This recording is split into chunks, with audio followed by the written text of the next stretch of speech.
That's major. I turn dirt into Alrighty, let's diamonds. go. That's We're major. recording. So what's going on, everybody? You searching Welcome for to the fame. Dirt I and Diamonds became a podcast, superstar. episode number 2, right? We tried recording this earlier, but it didn't go like planned. So here we are again. But nevertheless, we're going to keep on continuing to drop fire and come to you guys with the knowledge. And now we're at home base. We're not an undisclosed location like I was earlier. So, I mean, just to kind of segue or talk about what we were talking about earlier, we were talking about the distractions in life and in business and how it affects us all. And Leo had a lot of good points talking about how family usually is the number one thing that kind of is a big distraction. You know how you never get it, you get invited to the carne asadas and you just can't go because either you're busy dealing with some business or with some clients, or you're trying to move the ball and get ahead in your life. So sometimes that carne asada has to take the back seat, right? So I mean, elaborate a little bit on that, Leo. Let them know, how did you feel and what situations were you put in, starting off into the business and once you've seen things rolling? No, hey guys, you guys should have seen this guy was off grid. Was in the middle of nowhere. We thought we had the footage, but ended up getting lost. You know, once you're off grid, it stays off grid. So I don't know what happened. The aliens took it or something. They Uh, took me, bro. Now you're They back at took me. home. It was Eli's birthday, so happy birthday. Hey, thank you. No, I appreciate it. But we're talking about Eli's question was uh, were there any distractions when you were starting? And I told them that there were a lot of distractions when you're a beginning entrepreneur. I don't know if you've seen those shows, Eli, where there's like an angel and a devil. Yeah. Who's the cat and who's the mouse? Hey, well, let's get back in there and smash that mouse up good. Whoa, whoa, whoa, whoa. Tom, my brother, there's room for both cats and mice to be happy. Oh, yeah. Children are like, Uh-huh. but what's weird is when I started, I only had the devil. Where the hell's the angel, But Hiding. They're hiding. I only had the devil there on the shoulder, and I called it the drunken monkey, right? So it was that voice of doubt. Why aren't you spending time with your family, or you're not getting anything in return, or you're not making money faster, you're not a millionaire in 2 months, right? Like Yeah. the shows make it seem when you're an entrepreneur like you make a shit ton of money right away. So the distractions is that, and the biggest thing Eli and I touched up on was your family not understanding, right? My family didn't understand when I couldn't make it to the birthday parties, the carne asadas, and they would try to guilt trip me for it, but it was because they didn't understand the new journey. I don't know if you, Eli, but for those listening, raise your hand if you're the first business owner, entrepreneur in your family, right? So you're breaking that chain. They don't understand what you're doing, so of course they're going to question it. But it's your job to set the example, and once they see the fruits of your labor, then you kind of walk them through. So Eli and I were just talking about how family could be really negative or build a mental block when you're going through the entrepreneurship journey. 100%. And I think it was really big for me, anytime I'd accomplished something or I felt like I accomplished something or seen a little bit of success, it was always like, oh, who do you think you are now? Oh, what do you think you're doing? Like, we don't do Cool. that, right?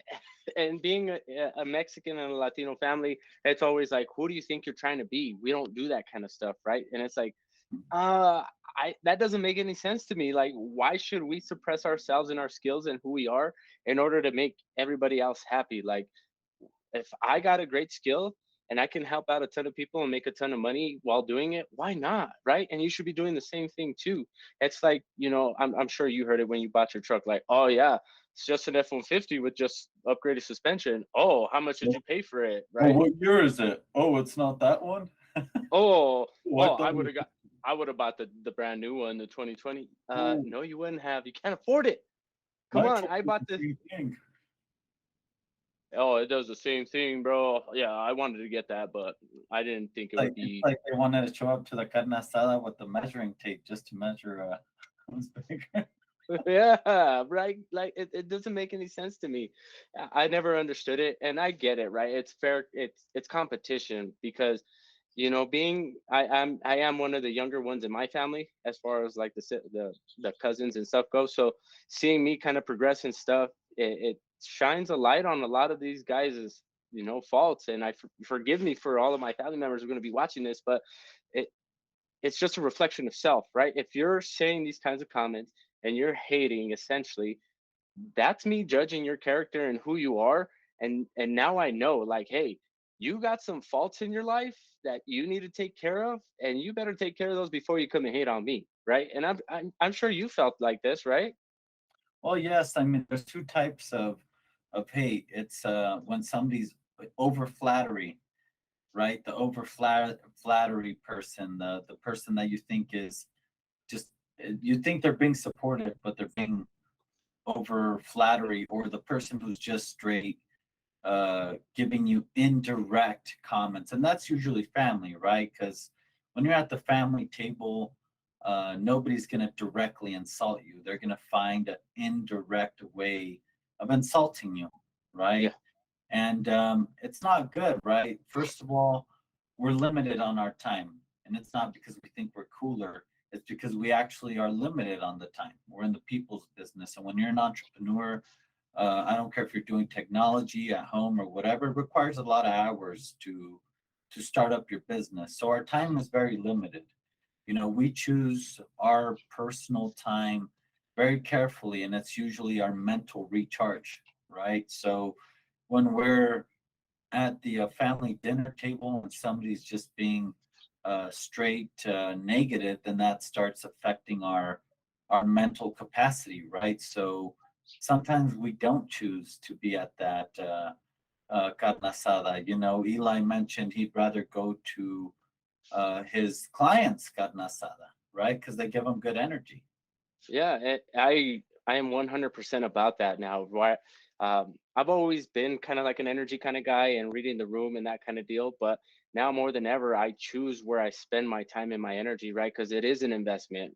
If you ask somebody, here's $1,000, what are you going to do with the investment? One or two people are going to spend it all or going to double it. I'm the type of guy that wants to double it and take any kind of energy that I have left over from dealing with clients all day, cold calling, and just dealing with the stress of life and business, to be able to, not only, if I can, do more, but do more for my family, do more for my kids, right? It's just being able to show up for them, because if I'm spending, half of my day doing business, and then I come home and then it's like, oh, now I got to go deal with my family, and I know it's going to be negative. Like, I know that it's going to be negative before I even get there, and I'm already kind of like down. So when I try to get the ball rolling afterwards or anything like that, it's just so hard. It's so hard to get back up. And I don't think a lot of people understand that. Like, They spending don't. your energy is an investment. And if you don't take that energy and spend it in the right places with the right people, it's going to cost you a lot, and it's going to get harder to get back on track, because these like you said, the drunken monkey is, talking in the back of your head, and it's all these negative people and their voices and their sayings and whatever is going on with them, just replaying. I don't know.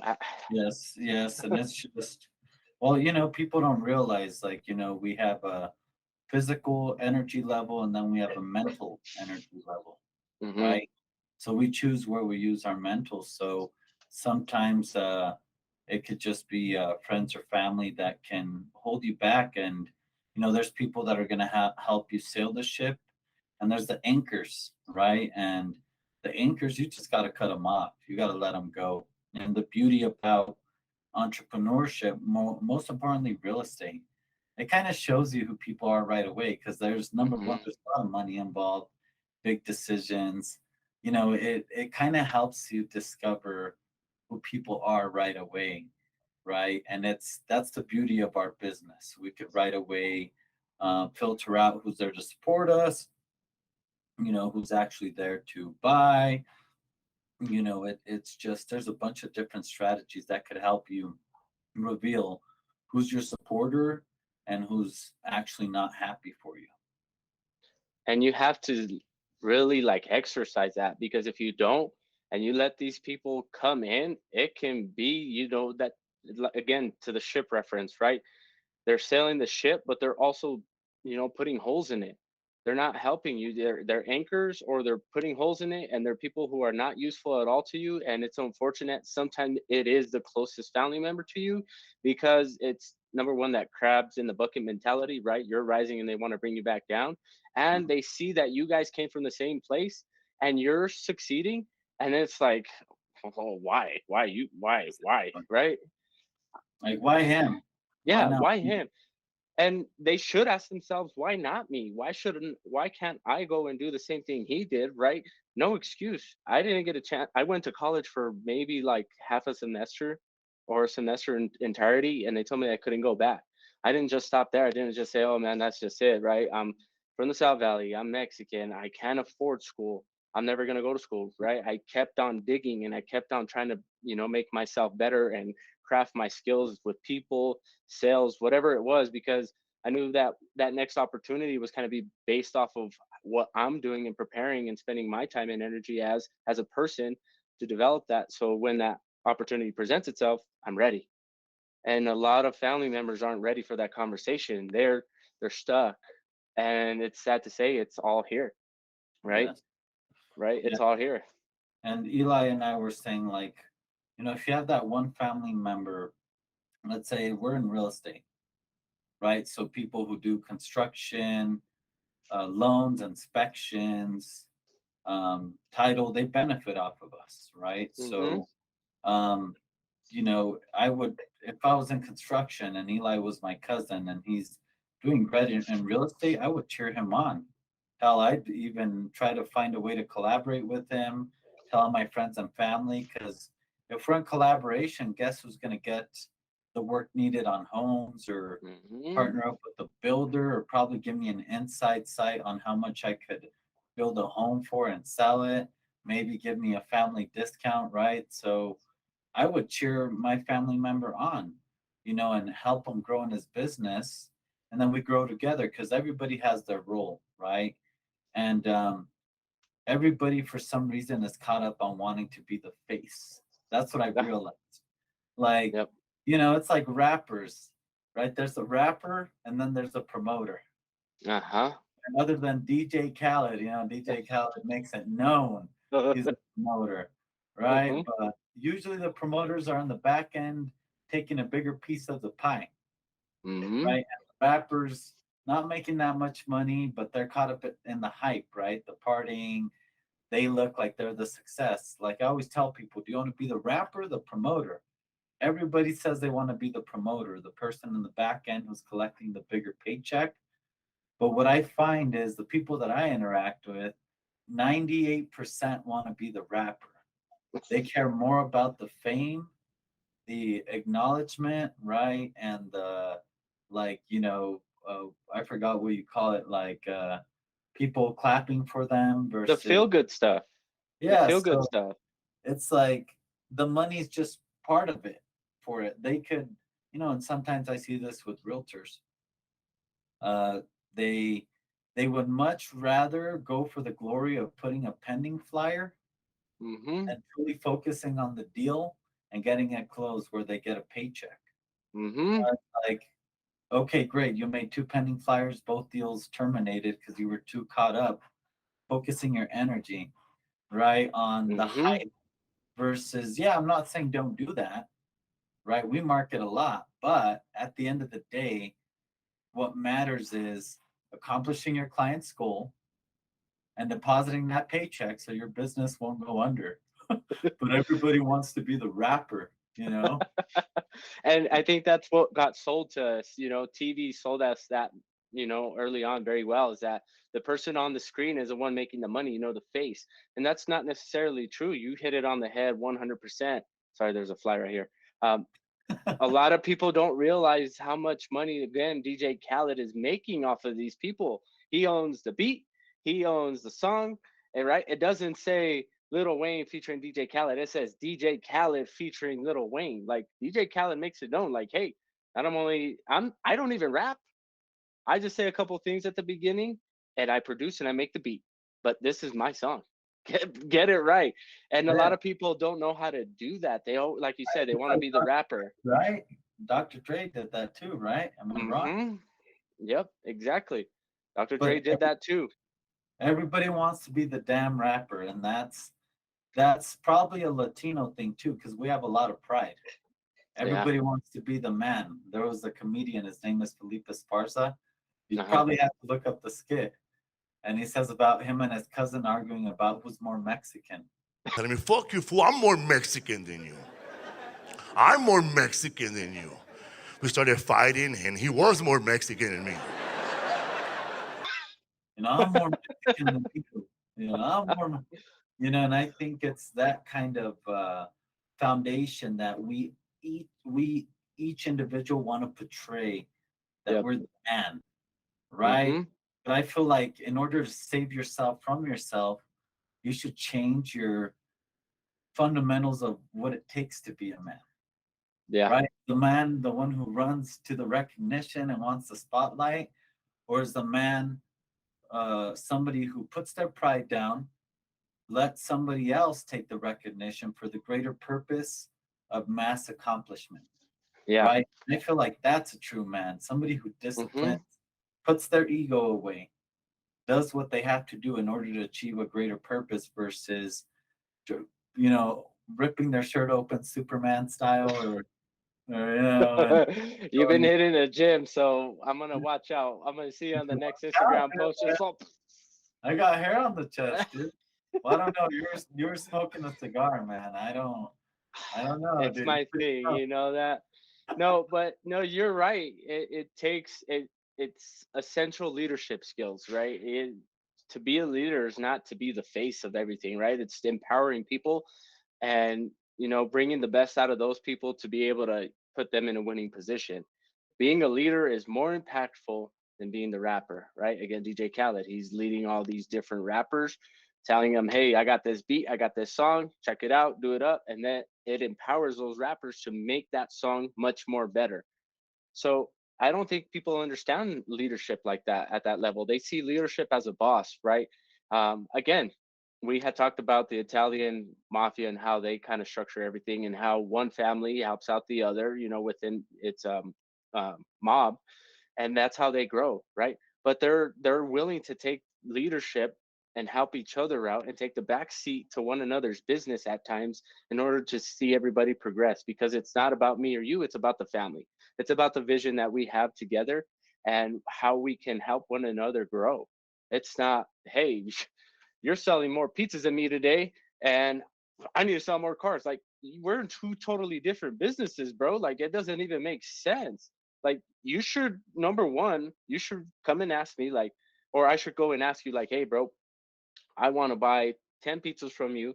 I'm going to feed all my customers today, and I'm going to promote your business, courtesy of XYZ Pizza Company. And then more people are going to go over there. Not only that, but hey, let's partner up and do some marketing. That way, when people buy a car from me, they get, I don't know, pizzas for the rest of the month, right? It's those kinds of things. If people right. don't want to have that conversation because, oh, what's in it for me? Oh, that's just going to make me lose money. Really? You I really think think that's going to that's make you lose a great money? highlight point that sets a lot of people back, and that's what's in it for me. Mm-hmm. What's in it for me? What am I going to get out of this? Like, especially if you're a beginning entrepreneur, you don't even have the seat to do that. You Mm-mm. should be grateful for people's time, right? It's just, it blows my mind when you're a beginning entrepreneur. I had a guy call me, he wanted to reach out to me to pick my brain, right? Oh no. And it was like, oh, hey, he wanted to meet for coffee, and the only reason I accepted to it is because what my little cousin said he knew him, and it was one of his friends. Oh, okay. So your little cousin stuck out his neck. Man, I finally called him back. I was like, we could meet for coffee, and we could talk about, what you want to talk about. And I was just getting straight into scheduling it, right? Because at this point, you're getting bombarded with texts, clients are emailing you. This is Mm-hmm. seen as going out of your way for somebody who's already doing their business. And he's like, well, I do wholesales, and I know every wholesaler in town. And in my head, I'm like, then why the fuck are you calling me for? If it seems that you know it all, and you have this grand idea, and right away that's the point of trying to compare or rank, right? That Yeah. comes insecurity. But at the end of the day, somebody who's super busy, we're over trying to measure who's what. We're like, then why the fuck are you wasting our time? Like, Mm-hmm. we're not here to measure who's better. We're here to work. Like, we're not thinking we're better than you. We're not comparing. You know, it's like, if you're gonna reach out to somebody, the worst thing you could do is try to find a way to outrank them. Like, come from abundance. Whether in your mind you think somebody's lower or higher than you, if That's you're irrelevant. yeah, if you're asking them for their time, the best thing you could do is ask questions and listen. And ask valuable questions, right? Don't go and just ask people like dumb questions that you already know the answers to. These have to be legitimate questions that have one outcome, not an open-ended question like, "Hey, Leo, so how did you build your real estate business?" Like that's so open-ended. It's if the better question would be like, "Hey, Leo, I'm prospecting, 5 hours a day. I can't seem to get anybody to tell me yes. Like, what is it? Like, this is what I'm doing. This is what I'm saying. Do you think that I could say something a little bit different? Or, hey, do you mind taking just, 10 minutes out of your day just to hear me cold call, role Yeah. play with me?" Those are valuable questions, right? Not, hey, how much are you spending on marketing this year? Nobody cares, bro. Yes. Nobody cares. I started out spending $0 on marketing and doing everything on Facebook and social media, and I sold 9 homes like my first year, and that's Organic. organically. Like if I told you, hey, bro, I did Facebook and social media, I don't know what else to tell you. Go and post. You'd be like, man, this guy doesn't know what he's doing. But that's the answer. What else are you Yeah, looking it's for? kind of, it's like they think you're a genius, right? No, Hey, do a post, put a good description, and put hashtags.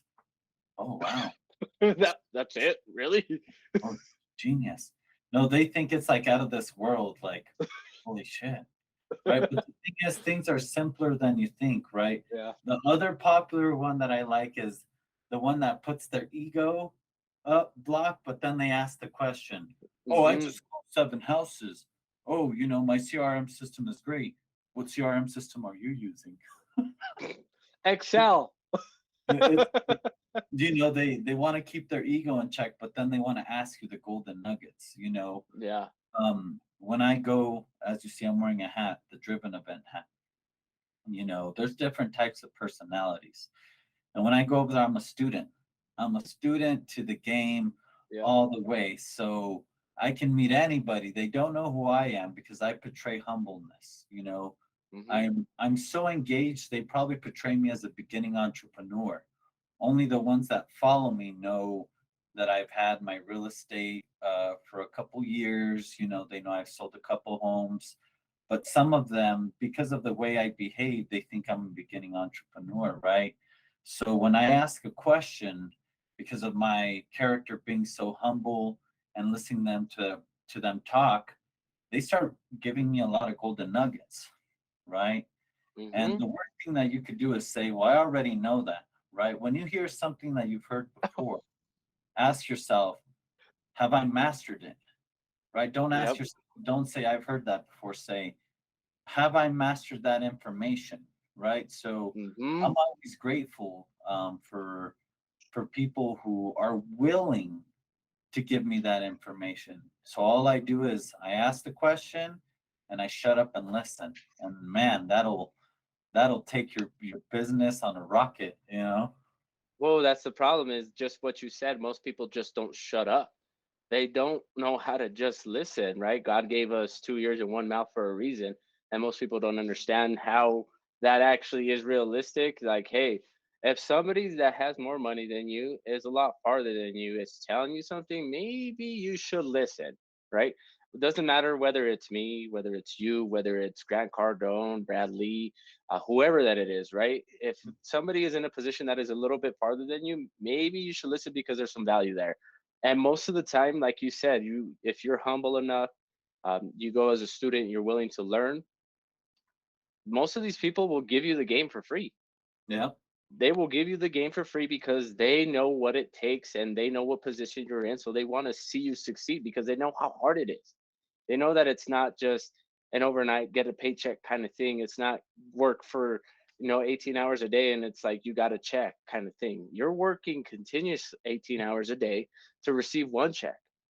They understand that. And the employee mindset, like I was talking to with my wife, she said, I didn't understand real estate when you first got into it, or, just a couple months ago when, we were looking at the pipeline and it was looking kind of slim. And I was asking, what's going on? What business do we have? And I said, well, I'm working on a couple of things. And now it's like, oh my God, I got so much business. I'm asking for help. And it's just a matter of fact, like, hey, things take time. Shut up and listen, because you don't know what we're about to tell you. It could change your life. And did you master that? Go and try it out 1,000 times. Don't call 7 houses and be like, oh man, that didn't work. You know how many houses I have to call in order for somebody to just pick up and have 10 conversations?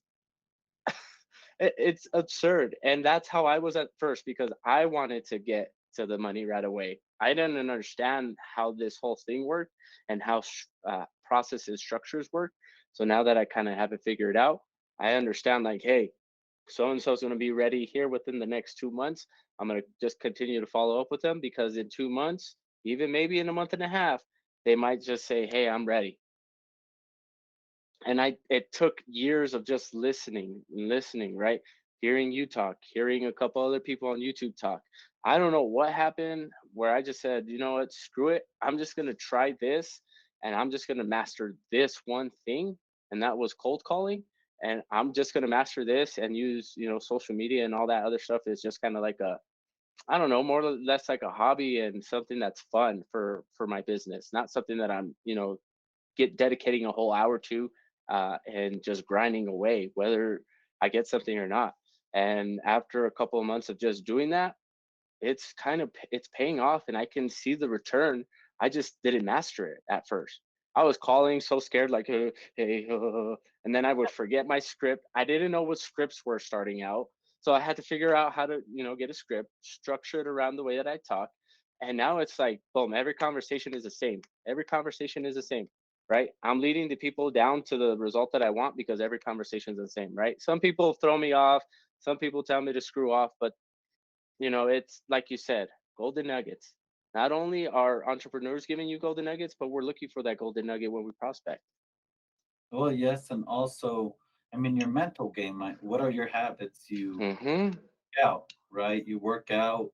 You know, you choose to put yourself in a position where your mental energy is sane, right? So when you Yeah. pick up the phone, believe it or not, the client feels your energy. So if Oh my you're God. in abundance, you're in a good mood, and you pick up the phone, it's weird. You're more bound to get the appointment, and it all comes down to the fundamental that your energy is everything. Even when Mm-hmm. you're calling a client to follow up, and the client's asking you these questions, if you're in a bad mood, they're gonna feel that and the way you're answering them, and then all of a sudden your deal died, right? And it was all based on your negative energy, because it could be the worst, and I do worst of news, because no news is truly bad news in a deal. It's an opportunity.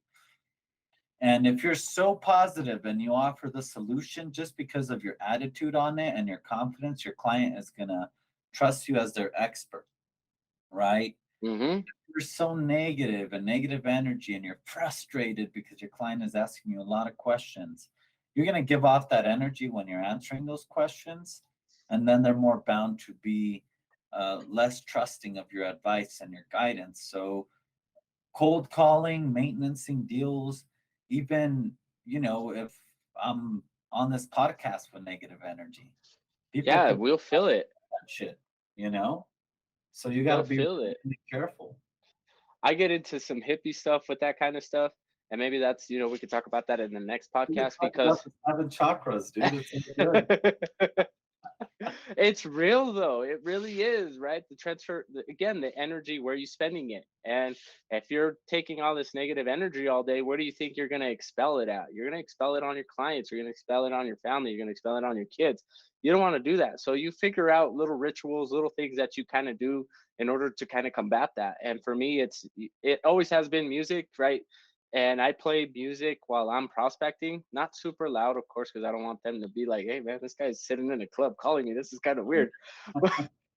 But I play good, feel good music, and there's sign. Taking my calls. It gives off that vibe, right? And there's science behind that, right? I think it's 420 hertz or something, that it repairs cells. It repairs the body and stuff like that. I So heard 420 burn cells. I'm just kidding. and it's true. It is true. That energy, if you don't take care of it and deal with it up front and understand, like, I know for me, one thing is when a client, or not a client, but a prospect says, "Yeah, I don't want to sell a house." For me, I laugh almost sometimes now. I'm like, "Oh God, like, yeah, I'm not trying to sell anything to you either. Honestly, I'm just looking to see what I can do to help you out today." And they kind of throws them off, and they're like, "Oh, wait, hold on." And I just say, I mean, anything at all. Like, I don't know. You wanted to know what the color of the house was, so I say funny stuff, right? Lighten it up, and they're like, "Oh, okay, this guy isn't a threat anymore." So I try to bring their guard down, because they get a call from a stranger. I get a call from a stranger. I'm like, "Who is this?" Hello? Why don't you want to talk to me? Who is this? You tell me your name, I'll tell you mine.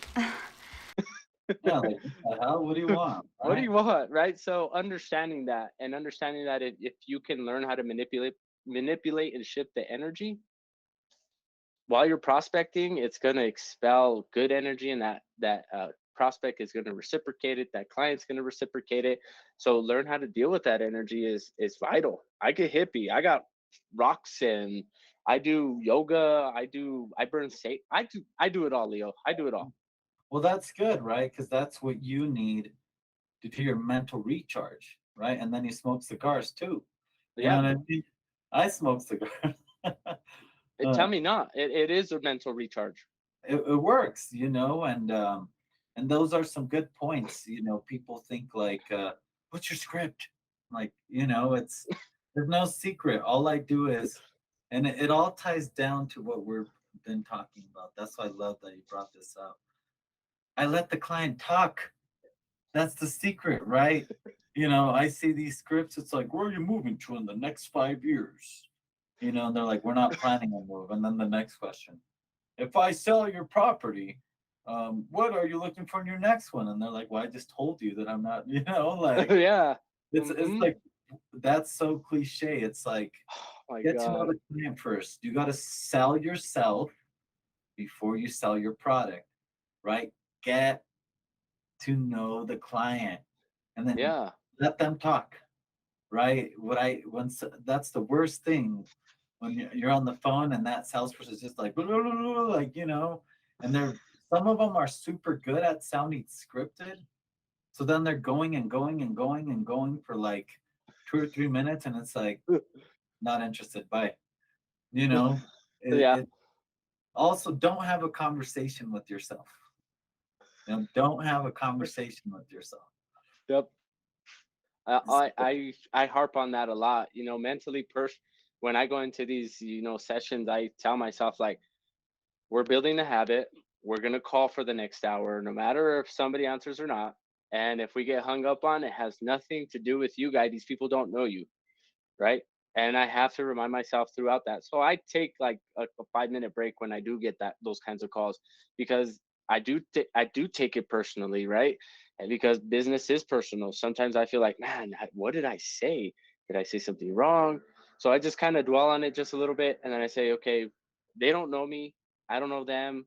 They might be going through some stuff right now, right? Their mother could have just died, and they're taking out that energy on me. So vice versa, right? The prospect doesn't know the energy transfer there, but they just transferred all that negative energy to me. So now I have to deal with it. But you're right. I get I got a coach. I got two coaches right now, right? I got a real estate one, and he's kind of turning hippie and turning like a whole different route. So I think I might drop him this next year. And then I got, I got a, I'm in that Lions Not Sheep group, right? And well, hopefully he doesn't see this podcast, but he won't, he won't. He makes too much money to even care about me. But and I got a lot of good stuff from these guys, from the coaches that he has on there. But it is very scripted. It is very old school. And it's like, well, where are you planning on moving to? And there is times and places for that interjection there, but it has to be presented to you, right? You're Yeah. not gonna, I think about it like dating, right? You're not gonna meet a girl on the first date and just Be say, careful, dude. Your wife's gonna listen to this. hey, there's a different story there, okay? To her, I did say like, hey, when are we getting down to business, kind of thing. And she'll laugh, but she'll laugh when she hears this. But with all due respect, right? When you're meeting with for guys, right? I only speak from guys because I only know from experience. When you meet a girl, you're not gonna automatically meet that girl and be like, hey, when are we going back to my house, or when are we gonna go back to your house, right? You're gonna take her, you're gonna put her in the car, you're gonna drive to the car, you're gonna have the conversations in the car, you're gonna get to know each other in the car, you're gonna sit down at dinner, you're gonna get to know what kind of drinks she likes, you're gonna ask her more questions. Now you're invested, gosh, 5 hours into this, just the beginning stage of this, right? You haven't sold yourself, she hasn't, she kind of bought you by giving you the opportunity. But what can you do, right? You're not gonna press her to be like, hey, let's go. We gotta leave. Let's do this now, kind of thing, right? She's gonna tell you you're crazy. I'm not that kind of girl. So think about it like dating. You're dating these prospects when you call them, hey, what's going on? How can I help? What do you, if you're not thinking of doing something, do you have somebody just in case if anything ever came up? Do you have somebody for that? Awesome. Would it be okay if we stayed in touch just in case? Those kinds of conversations. You're offering yourself as a resource. And like dating, you leave this girl, you take her back home. If you have the expectation that she's going to invite you up that first night, kind of unrealistic. Sometimes you hit home runs, but home runs don't win the game. It's the base hits that win the game. And that's what you're trying to do with this whole thing. You're just trying to get the base hits. Well, yeah, and it ties down to the practice of, you know, whoever's done public speaking or mass communication, right? Who's your audience, right? Mm-hmm. Like I read those scripts and it has some dude from back east's name. Back east is known to be more straightforward, straight to the point. Like, when are you gonna sell? Where are you moving to next? These direct questions right away, right? But there's more of a direct culture versus here our audience is New Mexico, right? Which is a whole different, vibe from back east. So Mm-hmm. you're tailoring your script based off of somebody's back east practice, right? So you're not going to have great success. You need to learn how to tailor your speech based on your audience, right? Bro, you selling your house, bro? Sell your house, brother. Well, what I like to do is I like to kind of let them know right away, hey, I'm from New Mexico, yeah, and kind of give indications. I'm not a scam caller, right? Like, hey, Mm-hmm. yeah, I live on this part of town, or yeah, I went to high school here, or oh yeah, I grew up in that area, right? Because then, like you said, they put the wall down, be like, okay, this isn't somebody trying to scam call me, right? And then based on the way they talk is the way I mirror their personality. If they're Mm-hmm. really professional, I'm really professional. If they start calling me brother, then we could call each other brother, Yep. right? It's some people take it as being fake or being an actor. Truly not.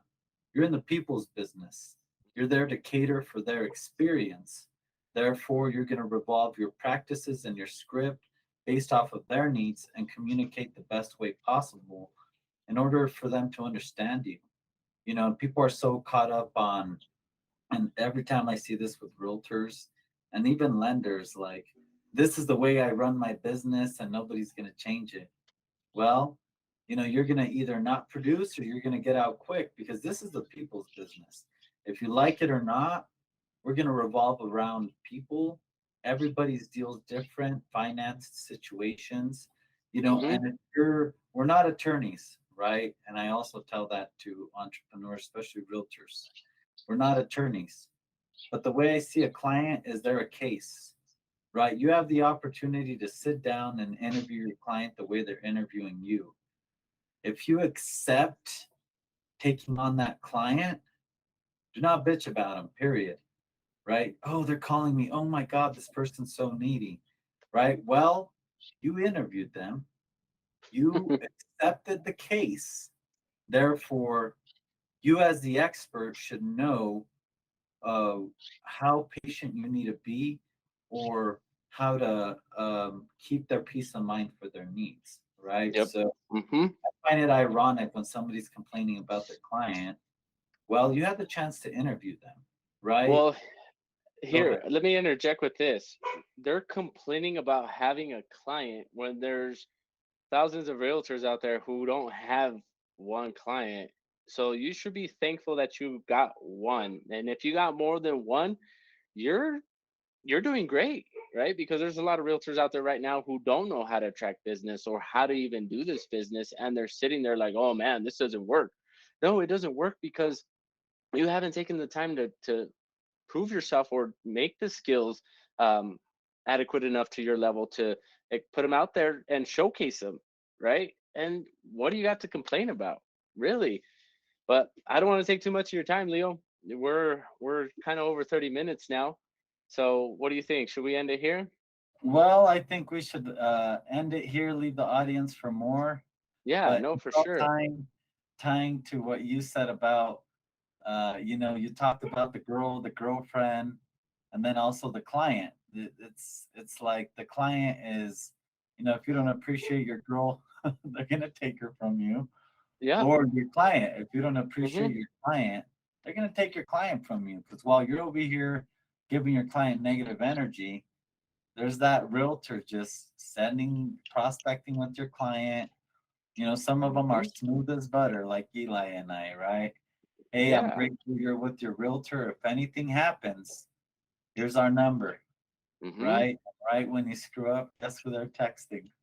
And exactly. And I have no shame in that, right? Like, Yeah. hey, we have a job to do, and vice versa, right? If I wasn't doing my job well enough and Leo scooped up on my client, hey, if Leo can perform better than I can, by all means, it's all on me because I didn't show up for my client. I didn't Amen. show up for that. So Amen to watch that. Amen to watch that. So, watch yourself, because hey, if you can't take care of your clients, no matter if it's in real estate business, the car business, whatever business you're in, there's going to be somebody out there like us who have the skills, who understand the business, that your client is going to call because of that. And you're going to be sad because hey, you didn't perform, and we're here to perform. Do you think yeah. Michael Jordan showed up to a game and was like, yeah, I'm just going to do whatever, I'm going to Oh, take the it easy audience tonight? isn't here for me. Oh, I'm not. Yeah. Cool. The He coach was there didn't to give me a pat show. on the back, and he gave the other player the pat on the back. Exactly. You think he came Uniform up and was like, fire. whatever? Oh my god. But I mean, I guess to conclude all this and to tie everything together, right? Number one, family is going to be probably one of the biggest enemies that you have in business. So choose your circle wisely and start judging people's character, right? And understand their time and place, right? Because not everybody that is close to you, right? Quote unquote, close to you, needs to be in your circle. So protect your energy, notice where you're spending it, and spend it wisely, because if it was money, oh god, you'd be protecting the hell out of it, Oh right? yeah. So let's tie up with that. What else did we touch on today, Leo? Well, we touched up on a lot, but we'll go ahead and conclude it for you guys. We did a second rerun just to make sure we stay consistent, Yes, right? But we're gonna get back to have some dinner. I know it's not birthday, it's birthday weekend. that's it. We'll let you get back to your birthday weekend, and Thank you. we'll catch you guys next time. Thank Alrighty you. guys, catch you guys later, take care.